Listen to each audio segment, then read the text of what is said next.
Assalamualaikum warahmatullahi wabarakatuh. My name is Muhammad Dani Barashidi. Nomor metrik 03DPR20F1078.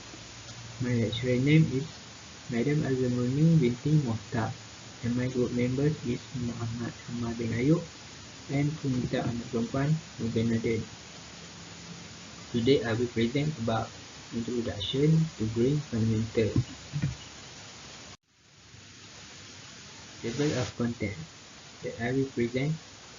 First is green fundamental explaining and green goals terms, short-term goal, mid-term goal, and long-term goal. Firstly is definition green technology.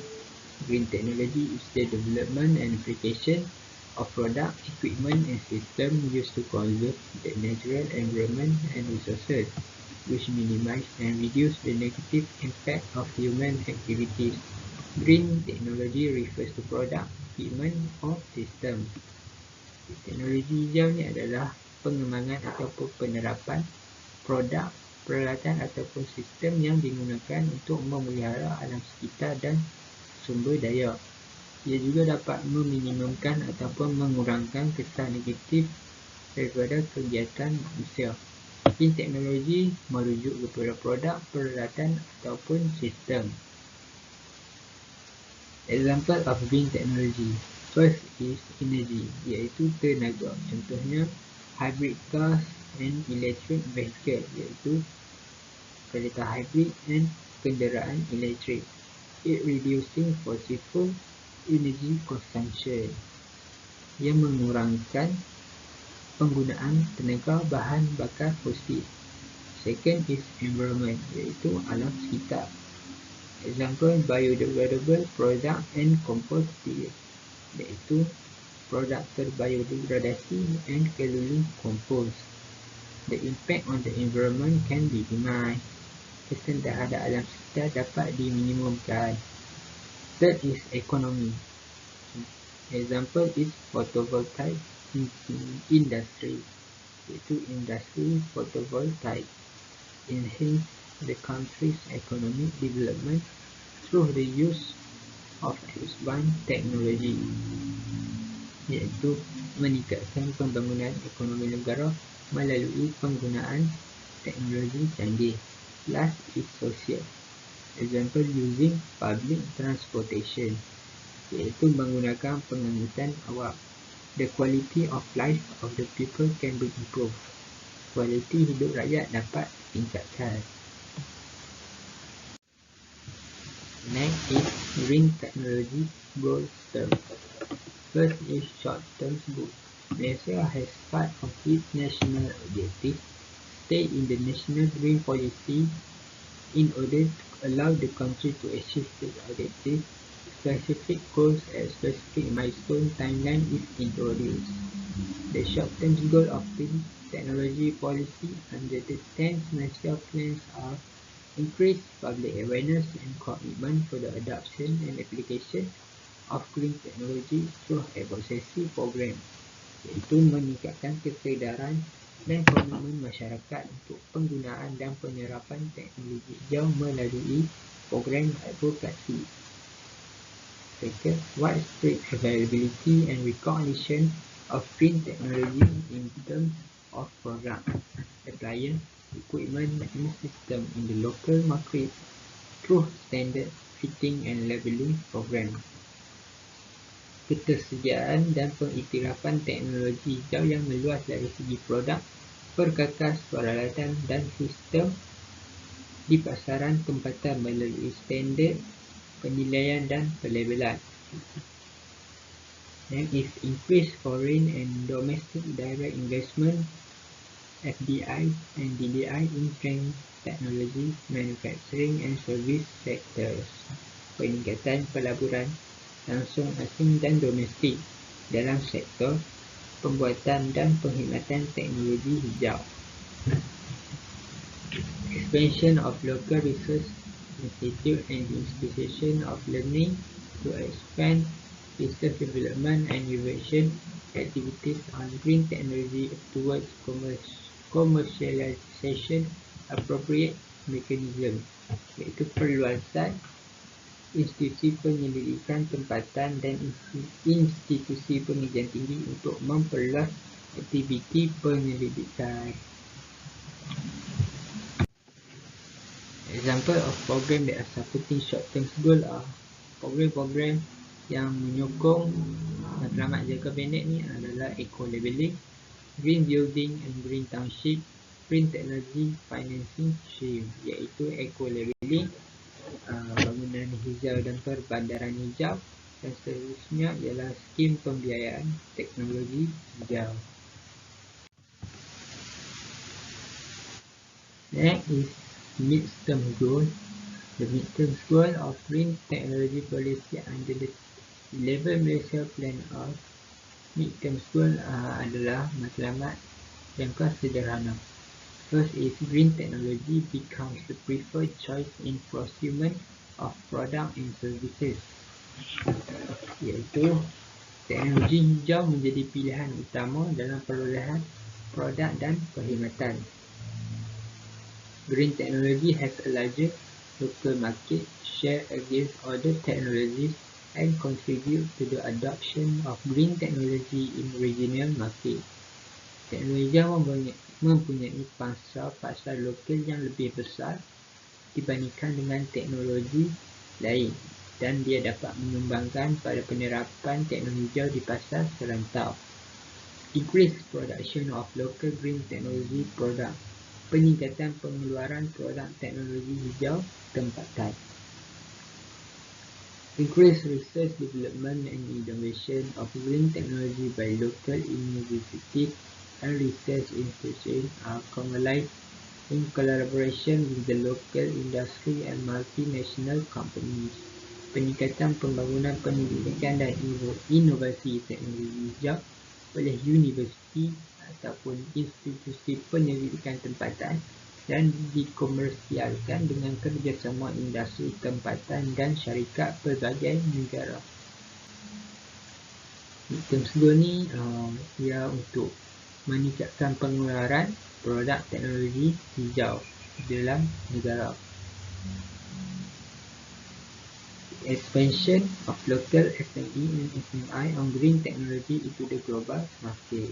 Perluasan SME dan SMI tempatan menggunakan teknologi hijau ke pasaran global. Expansion of green technology application to most economic sectors. Perluasan aplikasi teknologi hijau ke kebanyakan sektor ekonomi. Example of program that is supporting midterm goal are green public procurement, green technology financing stream, green ICT, cooperation between Malaysia and South Korea on green technology. Program-program yang menyokong matlamat jangka sederhana ni adalah perolehan awam hijau, skim pembiayaan teknologi hijau, ICT hijau dan kerjasama antara Malaysia dan South Korea dalam teknologi hijau. Last is long-term goal. The long-term goal of green technology policy under the 12 Malaysia plans are inculcation of green technology in Malaysian culture, iaitu penghubungan teknologi hijau dalam budaya Malaysia, widespread adoption of green technology, reduce overall resource consumption while sustaining national economic growth, iaitu penggunaan teknologi hijau secara meluas mengurangkan keseluruhan sumber penggunaan sambil mengekalkan pertumbuhan ekonomi negara. Significant reduction in the national energy consumption, iaitu pengurangan penggunaan teknologi hijau dan nasional yang ketara. Improvement of Malaysia ranking in environmental rating, iaitu peningkatan kedudukan Malaysia dalam penilaian persekitaran. Malaysia becomes a major producer of green technology in global market. Malaysia menjadi pengeluar utama teknologi hijau di pasaran global. Last is expansion of international collaboration between local universities and research institutions with green technology industries. Itu perluasan kolaborasi antarabangsa antara universiti tempatan dan penyelidikan institusi dengan industri teknologi hijau. Example of programs that are supporting long-term goals are Green Technology Master Plan, Electric Vehicle Infrastructure Roadmap, and Green Job Program, integration of green topics in the syllabus and curriculum to all levels of school and higher education institutions. Program-program yang menyokong matlamat jangka panjang ini adalah Pelan Induk Teknologi Hijau,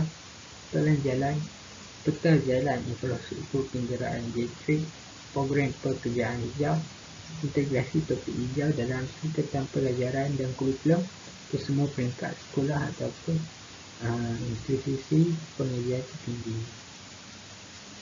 Terima kasih.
My material number is 03 TPR 20F1063. Today I want to talk about climate change impact. Climate change, also known as a global warming, is further rise in average surface temperature on Earth. Climate change is due primarily to the human use of fossils which release carbon dioxide and other greenhouse gases into the air. The gases trap heat within the atmosphere, which can have a range of effects on ecosystem, including raising the sea levels, severing weather events, and drop the render landscape more expressing and friend. Kesan perubahan iklim. Perubahan iklim yang juga dikenalkan sebagai pemanasan global merujuk kepada kenaikan suhu permukaan rata-rata di bumi. Perubahan iklim disebabkan terutamanya oleh penggunaan bahan bakar fosil oleh manusia yang melepaskan karbon dioksida dan gas rumah hijau yang lain ke udara. Gas menangkap bahawa di atmosfera yang boleh mempunyai pelbagai kesan terhadap ekosistem, termasuk kenaikan permukaan laut, kejadian cuaca buruk dan kemarau yang menjadikan landscape lebih rentan terhadap kebakaran hutan. Climate change. Climate change is caused by trapping excess carbon in Earth's atmosphere. This trapping carbon pollution heats up, altering the Earth's climate pattern. The largest sources of this pollution is burning of fossils such as coal and oil for energy. Penyebabkan perubahan iklim kerana perubahan iklim disebabkan oleh memerangkapkan kelebihan karbon di atmosfera bumi. Ini karbon terperangkapkan pencemaran pemanasan mengubahkan corak iklim bumi. Punca terbesar pencemaran ini adalah membakarkan bahan bakar fosil seperti arang batu dan minyak untuk tenaga. Of climate change kesan perubahan iklim adalah beberapa. And two, climate change already beginning to transform life on Earth. Perubahan iklim sudah mula mengubahkan kehidupan di bumi. Kedua, higher temperature, suhu lebih tinggi.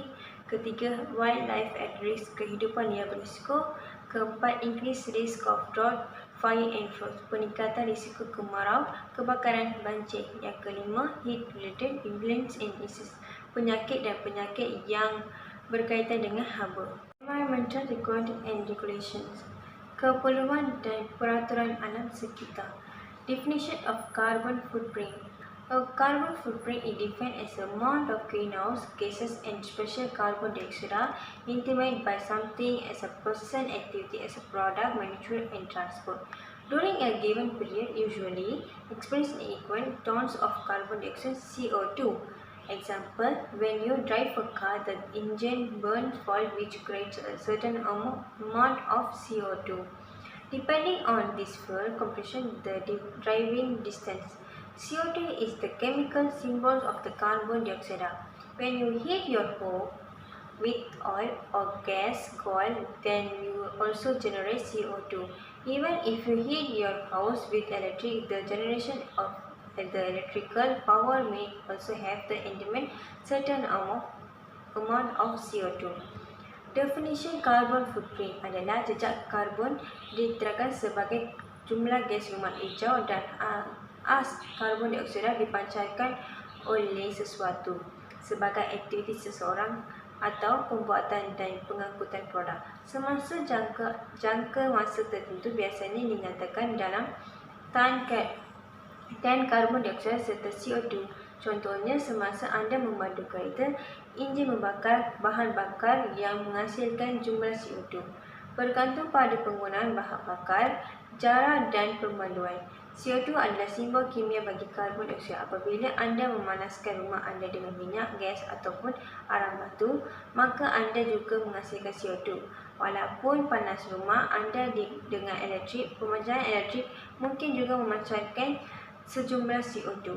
Definition of a water footprint. A water footprint is the amount of water you use in and around your home, school or office throughout the day. It includes the water you use directly. It also includes the water it took to produce the food you eat, the produce you buy, the energy you consume, and even the water you save when you recycle. You may not drink or see the vital water, but it actually makes up the majority of water footprint. Definition footprint adalah jejak air adalah jumlah air yang anda gunakan di dan sekitar rumah, sekolah atau pejabat kita juga setiap hari. Ia termasuk air yang anda digunakan secara langsung. Ini juga termasuk air yang diperlukan untuk menghasilkan makanan yang kita makan, produk yang kita beli, tenaga yang kita habiskan dan juga air kita menjimatkan semasa kita mengintak semula. Kita juga mungkin tidak minum, merasakan atau melihat air maya ini, tetapi ia benar-benar menghasilkan sebahagian besar jejak di air kita. Next, a blue, green or grey water footprint. A water footprint is measured in terms of the volume of water consumed, absorbed and polluted. The water footprint network stores research provide data that try for calculator split water footprint into the three corresponding categories. First, blue water footprint, the amount of surface water and water ground required to make a product. The second is green water footprint, the amount of rainwater required to make product. The third is grey water footprint, the amount of fresh water required to mix and generated polluted enough the mountain water quality according to certain standard as a result of making a product. Apa yang membuatkan pakaian air biru, hijau atau grey? Jejak kita diukurkan dari segi jumlah air yang dimakan, sejak dan cermat. Rangkaian jejak air yang menyediakan data yang mendorong kami kalkulator. Pembahagian jejak air menjadikan 3 kategori yang sesuai. Pertama, jejak air biru, jumlah air permukaan dan air baru tanah yang diperlukan untuk membuat produk. Kedua ialah jejak air hijau, jumlah air hujan yang diperlukan untuk membuat produk. Ketiga ialah jejak air kelabu, jumlah air tawaran yang diperlukan untuk mencampurkan dan cairkan bahan pencemaran yang cukup untuk mengekalkan kualiti air mengikuti piawai tertentu sebagai hasil pembuatan produk. Footprint concept. Carbon footprint, the measure the emission of gases that contribute global warming. Water footprint, to measure the consumption and contamination of freshwater resources.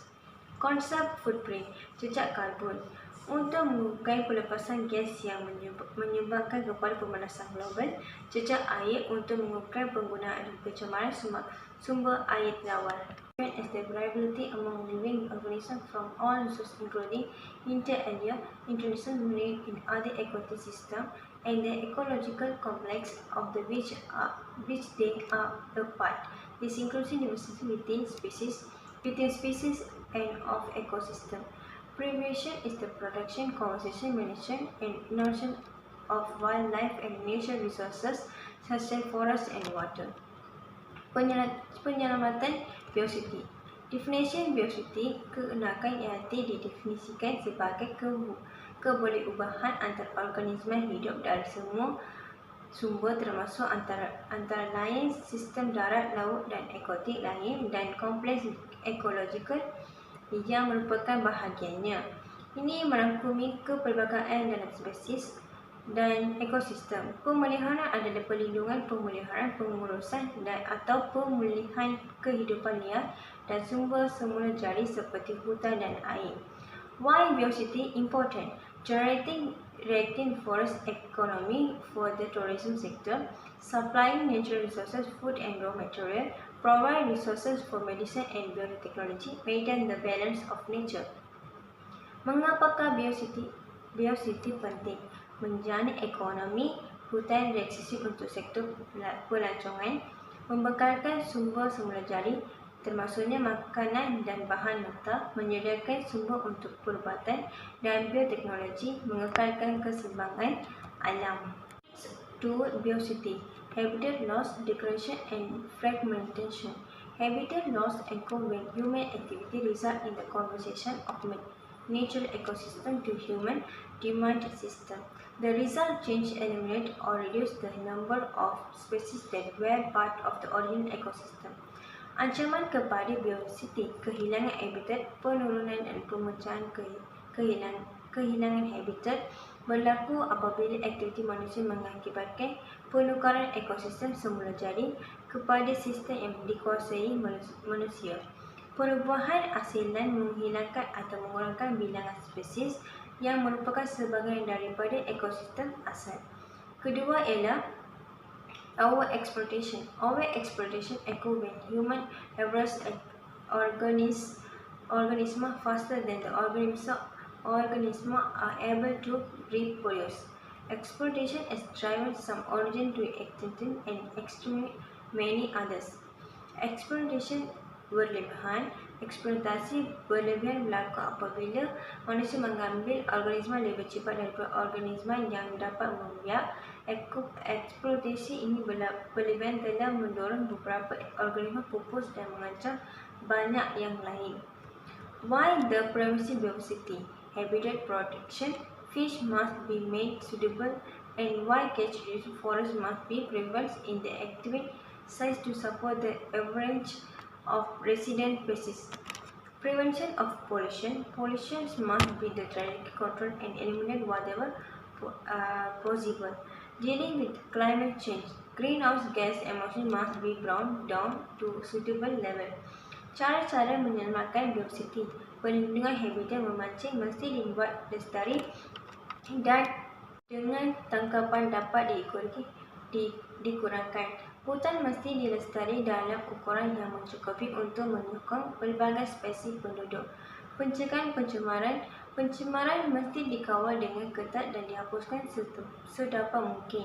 Ketiga, berurusan dengan perubahan iklim, pelepasan gas rumah kaca harus diteruskan ke tahap yang mampai. Population control.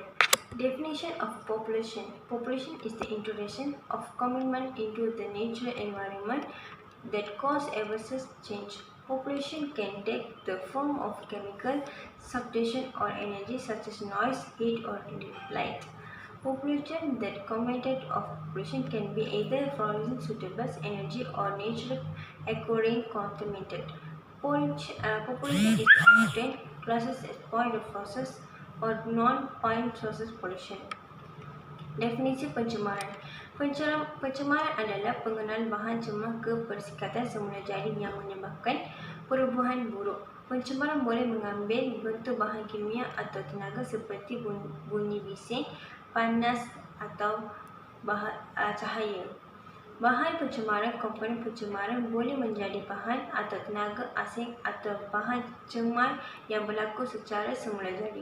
Pencemaran sering digolongkan sebagai sumber titik atau pencemaran sumber bukan titik. Classification of pollution control.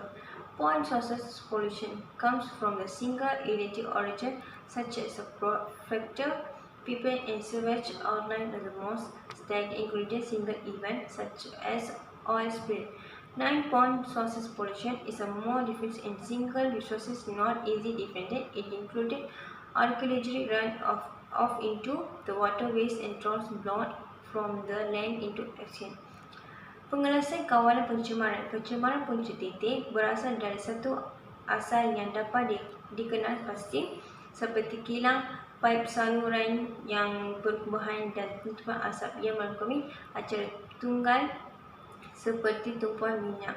Pencemaran sumber bukan titik lebih mudah tersebar atau satu sumber yang mudah dikenal pasti. Ini termasuk pertanian mengalir ke saluran air dan sampah yang diterapkan dari cause of population.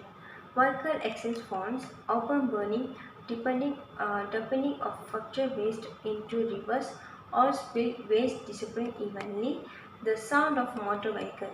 Sumber dan penyebab pencemaran, asap exhaust kenderaan, pembakaran terbuka, pembuangan sampah kilang ke sungai, tumpuan minyak, pembuangan sampah secara merata dan juga bunyi kenderaan bermotor. Form of population, air pollution, light population, littering, noise population, soil contamination, radioactive contamination, terminal population, visual population, water pollution, plastic pollution, sewage. Terdapat beberapa pencemaran adalah pencemaran udara, pencemaran cahaya, membuang sampah merata-rata, pencemaran bunyi, pencemaran tanah, pencemaran radioaktif, pencemaran haba, pencemaran visual, pencemaran air, pencemaran plastik dan juga kumbahan. Of population, human health, average air quality can kill many organisms including human.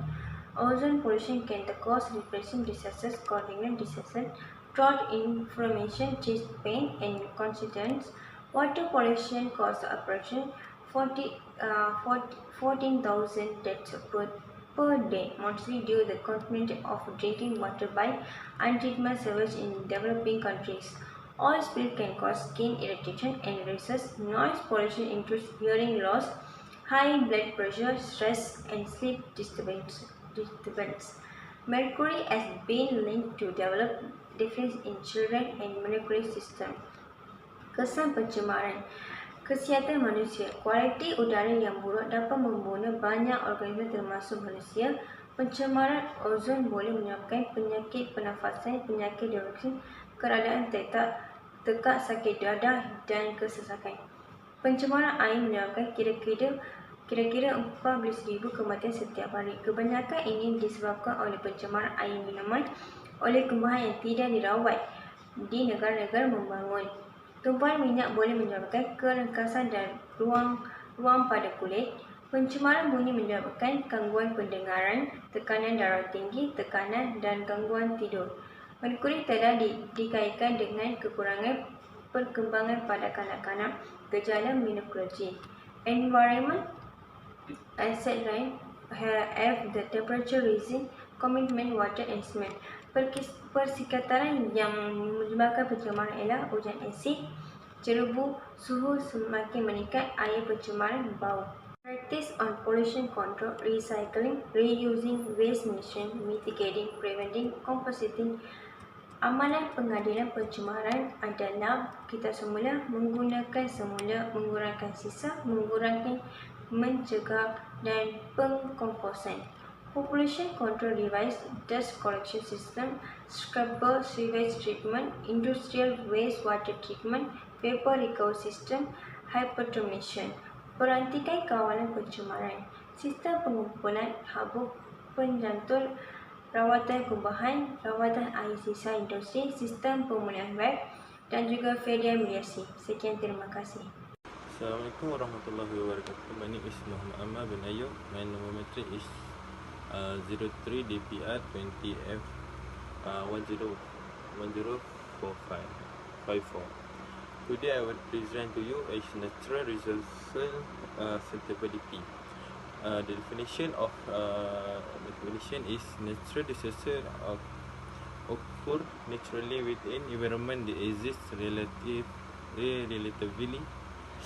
after undisturbed by humanity in a nature form.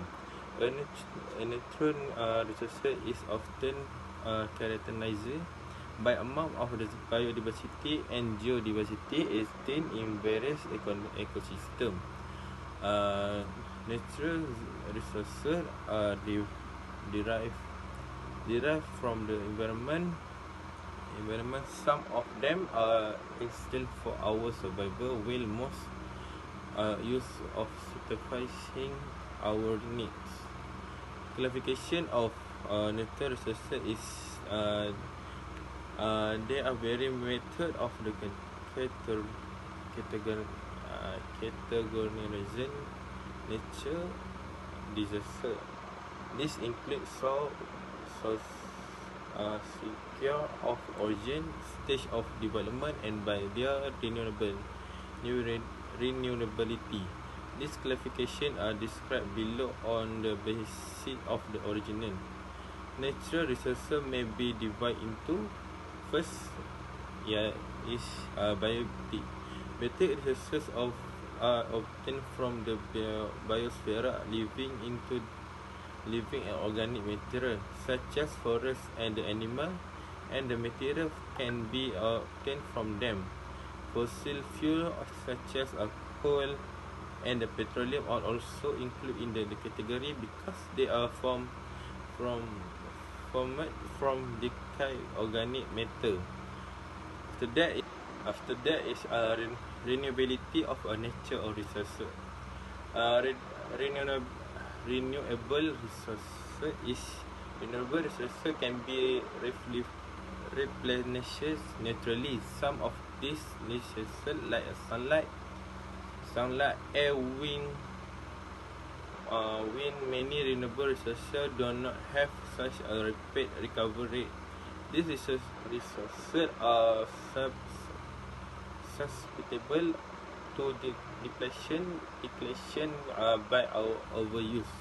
Resources from the human perspective are classified as renewable only so long as the rate of the replenishment or recovery exceeds that of the rate of the consumption. Next is non-renewable resources. Non-renewable resources is the naturally resource that cannot be readily replaced by the nature mean at the quick enough space to keep up with the consumption. An example is the carbon-based fossil fuel. The original organic matter with the aid of the heat and pressure become the fuel such as oil and gas. Mineral and metal oil fossil fuel is like the coal, petroleum, natural gas. Then the groundwater in a certain aquanified are considered non-renewable resources. Third, individual elements are always conserved, except in the nuclear reaction. Carbon management. The concept of recognizing of carbon management. The concept of recognizing carbon management is important to address to the phenomena of the climate change, the global and global warming issue that are faced by the world. United Nations Firewall of Climate Change (UNFCCC) has organized various methods of the measuring carbon footprint in the basis of the carbon management. Recognizing carbon management. The carbon management is organized through acknowledgement and the understanding of the following subject within the context of reducing impact climate change and the global warming. There are the greenhouse gases GHG and their global warming potentially GWP have eight carbon. First is a carbon footprint, second is carbon sequestration, third is carbon stock, fourth is carbon zinc, fifth is carbon capture of and the storage, sixth is carbon of the set, seven is carbon trading, eight is carbon naturally growing. Next is a carbon footprint. The amount of greenhouse gas is especially carbon dioxide emitted by something as the present activity of all our product, manufacture and transport during a given period, usually expressed in the equivalent ton of the carbon dioxide CO2 unit measurement. Green gases GHG can be eliminated through transport, land clearing, and the production and the consumption of food, fuel, manufactured good material, wood, road, building, and service. Carbon sequestration. Carbon sequestration is the process of the capture and the long-term storage of the atmosphere carbon dioxide CO2. Carbon sequestration describes long-term storage of the carbon dioxide or other form of the carbon to mitigate or the defer global warming and avoid dangerous climate change. It has been proposed a way to slow atmosphere and marine accumulation of the green gases which are released by the human fossil fuel. Next is a carbon offset. A carbon offset is a reduction in emission of the carbon dioxide or greenhouse gases made in order to compensate for or to offset in emission made elsewhere. Carbon stock is a qualifier of the carbon content in a pool, mean a reservoir of the system which has a capacity to accumulate to release carbon. In the context of the forest is referred to the amount of the carbon storage in the world forest ecosystem, mainly living biomass and soil, but to the leisure exist and also that would and a little. Next is the purpose of green technology. Green technology is a type of technology that environmentally friendly. This technology was developed and used in the way which does not disturb the environment and does not destroy natural resources. Green technology refer to product, equipment or system which fulfill the following criteria. Maksudnya ialah tujuan teknologi hijau ini Teknologi hijau ini adalah sejenis teknologi yang mesra alam. Teknologi ini dikembangkan dan digunakan dengan cara tidak mengganggu persekitaran dan serta tidak merosakkan sumber semula jadi. Teknologi hijau ini juga merujuk kepada produk, peralatan atau sistem yang memenuhi kriteria berikut. Contohnya seperti minimize degradation of environment, iaitu mengurangkan kemerosotan persekitaran. Seterusnya ialah